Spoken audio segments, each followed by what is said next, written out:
Meeting, Historical and Architectural Review Board. Today is Wednesday, August 2nd, around 6 o'clock, and we are beginning. Our first order of business is the Pledge of Allegiance, if everyone would stand.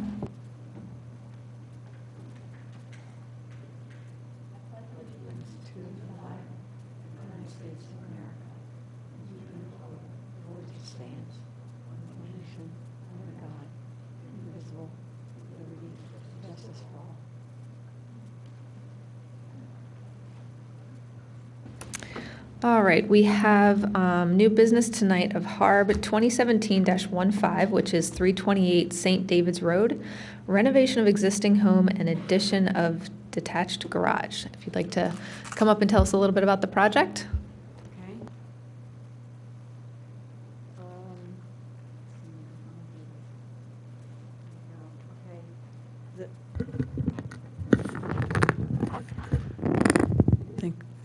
Can you hear me? Okay. The neighborhood is single-family homes that are pretty low-key, understated with shutters. And this house was built, I believe, in the 40s or 1961. 61. And it was built in a way that was substandard, very substandard. So we had a lot of engineering to do to get it up to snuff. And we could not expand it beyond basically the existing footprint because of zoning and impervious and things, restrictions like that. So we had to pick a design that was, we wanted an open floor plan that was a sellable commodity in this market. And I'm familiar with a lot of homes on the main line because I've done quite a few projects in this area, even though I don't live here, I live in Lancaster. So we decided that to maximize the living space, we would go up and utilize a third floor also. Some houses in the neighborhood do that, some don't. The 326 St. David's Road is full finished third floor. The others do not have that. So we decided to go up. The garage in the back, this lot has a weird angle to it. It's not a rectangle, it's a trapezoid. So anything, we were restricted as to what we could put back there for a garage.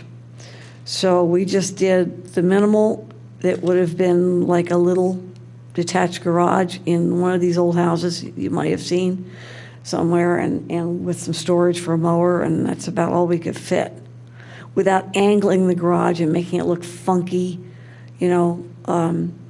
So I have a combination of, we picked a main gable roof for the main structure, which mirrors a lot of the houses in the neighborhood, okay? But some of the houses in adjacent neighborhoods also have some gambrel roofs going on. So we kind of mixed the two to give this house a little different flavor, a little more distinction, rather than copying every single house on the block. So the main house is gable roof, and we did an overhang, which is done in the main line a lot, with brackets, cantilevering second floor to maximize the space. We're doing, and you can see the window placement kind of centered on the gables, typical for main line, and shutters on the windows. Behind the main house, the addition, which was there, and it was only a first floor addition, and we just went up. They don't have shutters, they'll just have trim, because that's set far back from the road. Then in the front, we popped out 2 dormers to maximize the space up in the attic.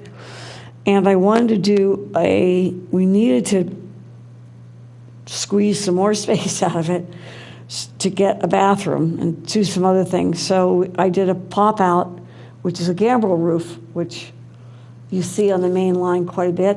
I did it there, and I copied it in the back for the master suite that faces the backyard.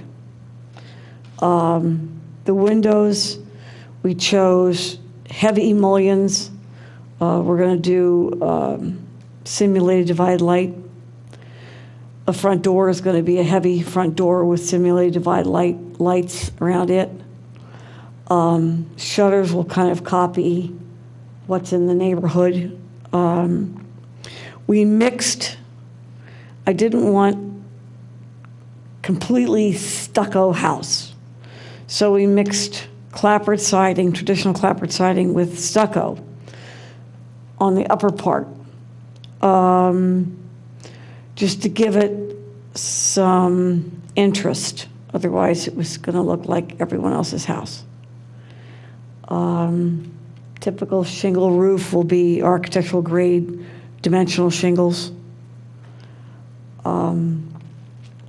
We have, the gutters will be typical. We're doing, I think, AZAC fascias and trim boards. I did a little standing seam roof extension over the front door as much as we could for coverage from rain without exceeding impervious limits. And then we have a covering in the back door too. So people, when they get the keys out, are not standing in the rain. And I just took some elements from different venues on the main line, older houses built in the turn of the century or early 20s, 30s for my inspiration for this house.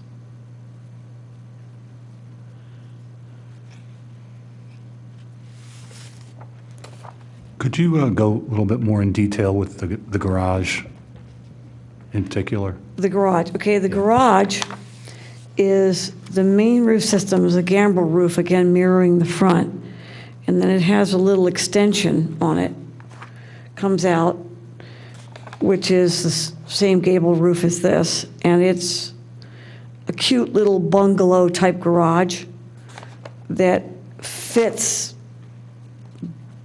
just filling. Where's the site plan? There it is.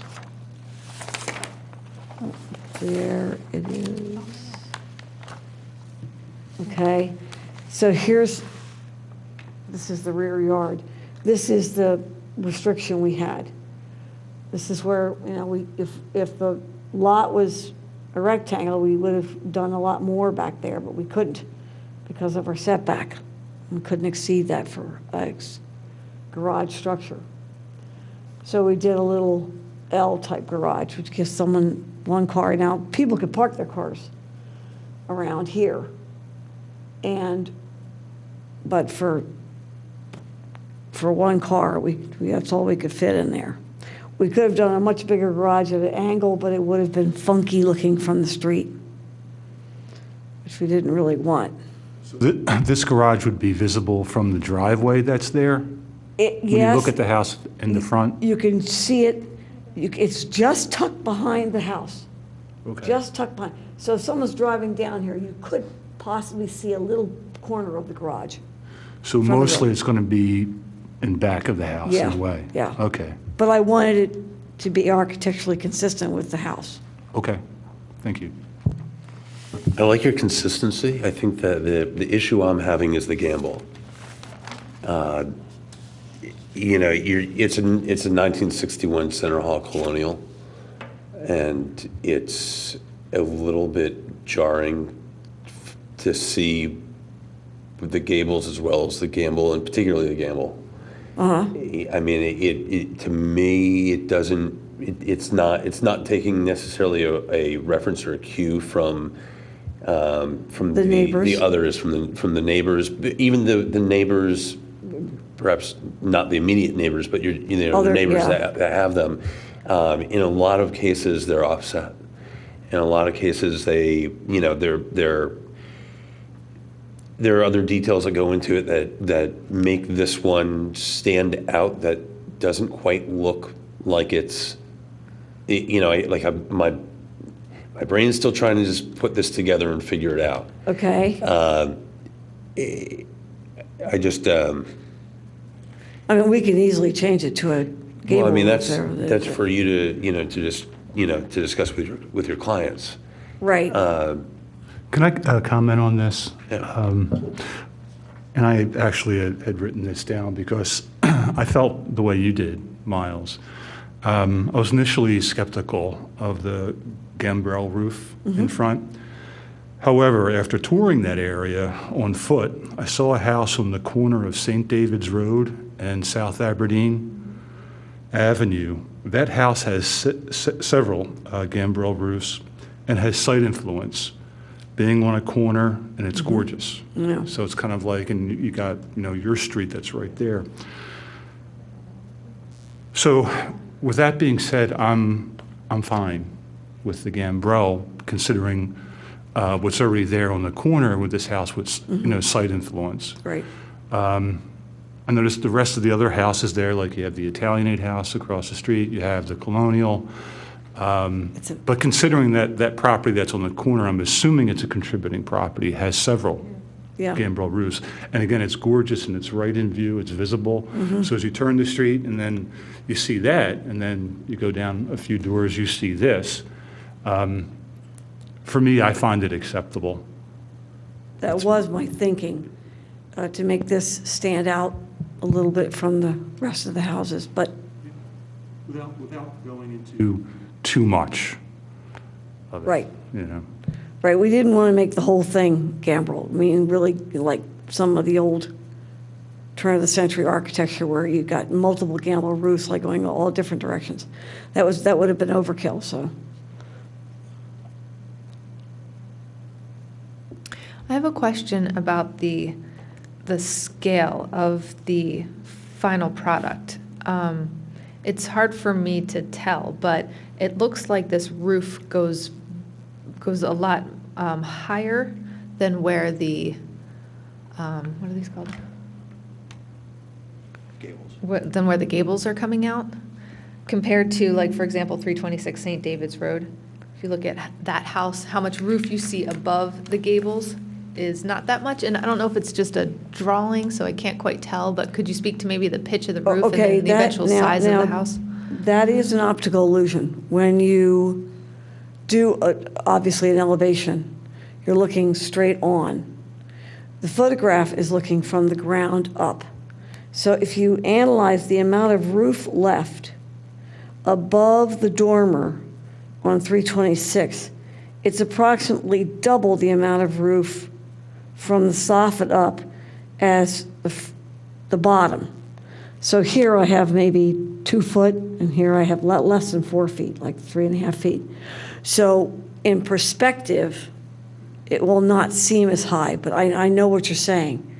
And we tried multiple ways of getting it lower, but then I've got clearance issues because there's that 5-foot restriction on knee walls that the township has on living spaces. So, I was kind of, but if you look at it from the side, it's really not that steep. It's just from the front angle, it looks like it, but from the street, it won't seem as high.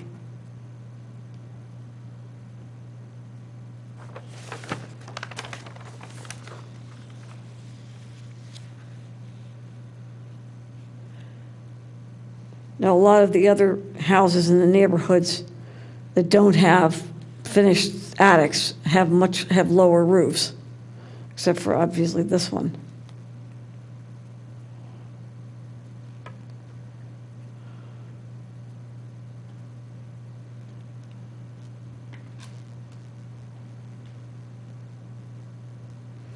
I would just like to make a comment on detached garage. That's been somewhat of an issue, I think, with some certain HARB previous meetings, et cetera, and the issue of detached garage versus an attached garage. And I just wanted to say thank you for considering a detached garage in your plan, because all the rest of the houses in that immediate area of 328 St. David's Road, if they have garages, they are detached garages. Right. Because sometimes it's a bit of a conflict, it seems, with former harbs in the past on whether detached garage or detached garage or an attached garage. Right. Again, I just wanted to emphasize thank you for considering a detached garage. Well, we did it for aesthetic reasons, but also for function, because we wanted to have a patio area out back of this is the main family room, the main gathering room. So we wanted to be able to have a patio out there. If we had an attached garage, we would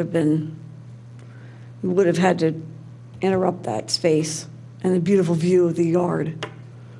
So.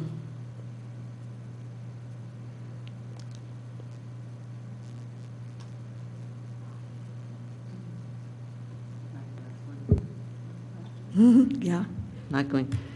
You may have mentioned this before, but what is the metal that is being used in the little pent eave over the door? We were doing standing seam metal. It could be copper. It's a small amount of roof. We could make it copper. I don't have a problem with that. Okay. That makes it, more authentic. And it ages, looks nice over time.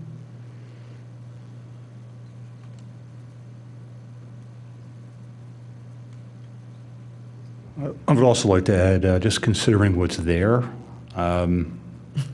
this is more aesthetically pleasing in a lot of ways. It seems like the second story is pretty worn, at least from the street view, and this house sticks out for not being of any in a significant way like the other houses in that immediate area, which are definitely older.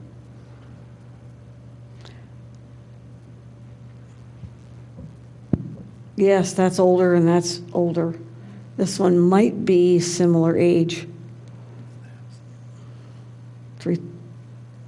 That's our house, but I'm saying this one might be similar age. It's not? Oh, okay.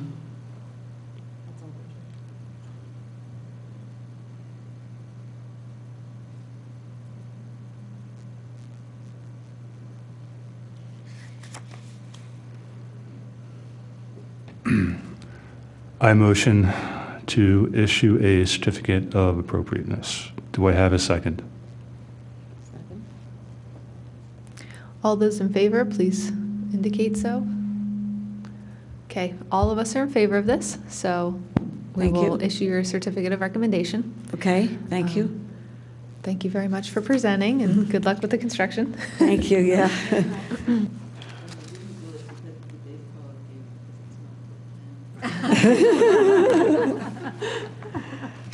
Funny. Thank you again. I just want to mention, I would have asked for public participation, but it appears that you are the only people here, Right. so that's why I did not do that piece. Right. Does anybody have any old business to comment on at this time?